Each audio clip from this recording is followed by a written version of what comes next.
Hey guys! So I've noticed that a lot of you are actually in music school, so I was thinking this week about what else I should talk about. One thing that came to mind, which I don't think I've ever talked about on this channel, is the topic of gigs. For those of you who are younger and who may not know what gigs are basically paid, at least preferably paid, usually one-off music jobs. You know, like those musicians who play for weddings, random parties, the DJ at dance parties and stuff like that. All of those people are paid. At least I hope you know they're paid. There is actually a lot that I can talk about when it comes to gigs, but I kind of want to see what you guys think first. So in the meantime, while I gather you guys' thoughts on gigs, I thought I would take the time to tell the story of probably the strangest gig I ever played. So this happened in music school. I'm thinking it was around third year or so. My wind quintet was asked to do a gig where we were playing for some sort of farewell party, but it was sort of like honoring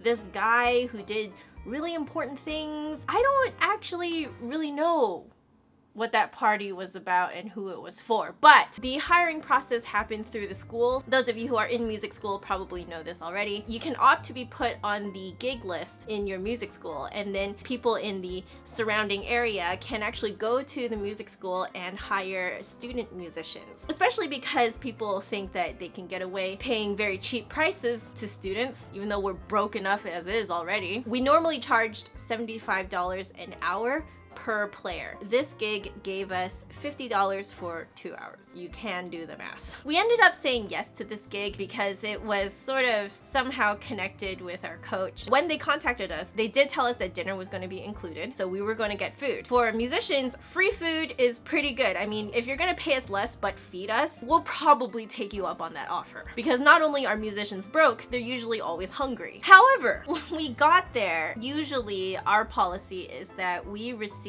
the check first before we start playing. It's just a way for us to make sure that we actually get paid for our work. A lot of times really shady things can happen where you play for the allotted time and then they just don't pay you because they're like, oh, you already did the work and it didn't look too hard, so I guess I don't have to pay you. That unfortunately is the general view of musicians, which is wrong. I seldom say things are wrong on this channel, but that is wrong. Anyway, our oboist was kind of like our secretary in a way, and librarian. Not that we made her be the secretary, she just kind of naturally took up the job. I took up the job of the promotional person. I was the one who made all our posters, video blogs. It's kind of funny because everybody in the quintet naturally were drawn towards a certain job. That aside, our oboist goes up to the person who's directing the event and says, okay, we're here. We need to have the check first before we start playing. And the lady literally looked at her and was like, oh,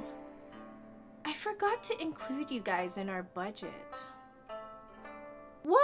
We had to do it. It would reflect very badly on our coach if we walked out. We're like, okay, whatever, they'll pay us later. Of course, what ended up happening was that Emily, who is our oboist, had to chase down the director of that party. Emily, if you happen to be watching this, comment below and let people know how long it took for you to chase down our checks. If my memory serves me correctly, I think it was 2 months. That also is wrong. So we're like, okay, if everything else is okay, then whatever. But of course, what happens is that this was not actually a dinner party. It was a reception. It was not at all what the email described to us. It was all finger food and desserts. I ate a little something before going to this just in case there wasn't enough food. I know that my other quintet members, some of them purposefully did not eat before coming so that they could eat dinner there. We all ended up just eating sweets. I remember asking for water and they didn't really have any during our break between the 2 hours. We didn't want to have alcohol because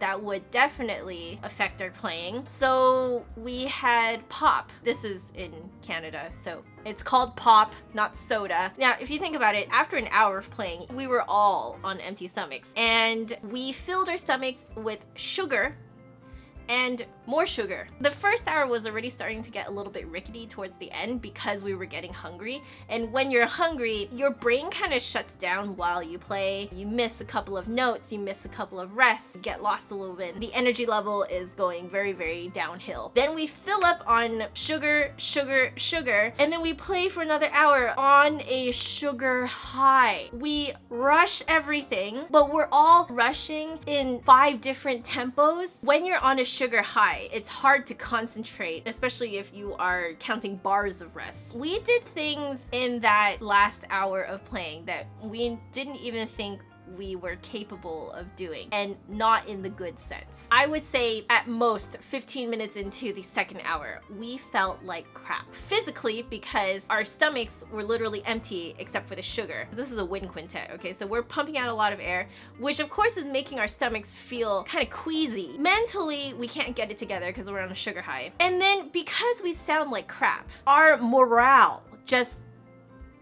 we felt worse and worse and worse about ourselves. That was probably the worst we've ever played as a group. You could feel that one by one we were giving up, waiting for it to just all be over. At least for me, there were moments where I was like, wait, am I actually a legit musician? Why am I playing like crap? Our mistakes to us were very glaringly obvious, but apparently to at least some of the people there, they thought we were great. To their credit, some of them did come up to us and tell us that we sounded nice, even though we knew otherwise, while we were packing up our instruments. And the guests had mostly left by this point, but there were a few guests that were still lingering and talking. It's like one of those kinds of events with centerpieces, and the centerpiece included a candle and a rose in a vase. One guest knocked over a candle, which lit the tablecloth on fire. I guess the candle also knocked into the vase. So the vase and the rose fell. The rose caught on fire as well.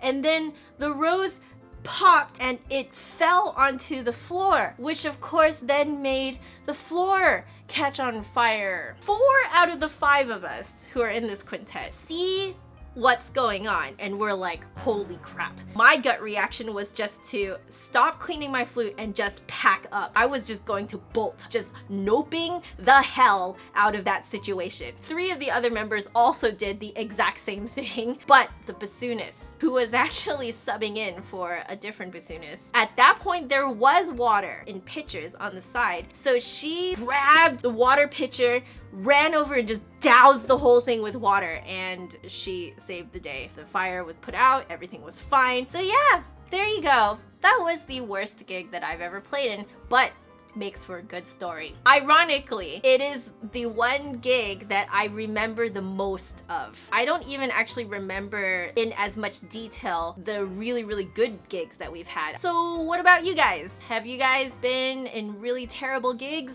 If so, please let me and everyone else know in the comments below. I would love to read all your terrible stories too. We can revel in our bad gigs together. And as usual, if you like this video, make sure you give me a big thumbs up and hit subscribe for new videos every Saturday. My last video is over here, and if you want to catch me sometime during the week, my social media network stuffs are down there. But otherwise, I will see you guys next week.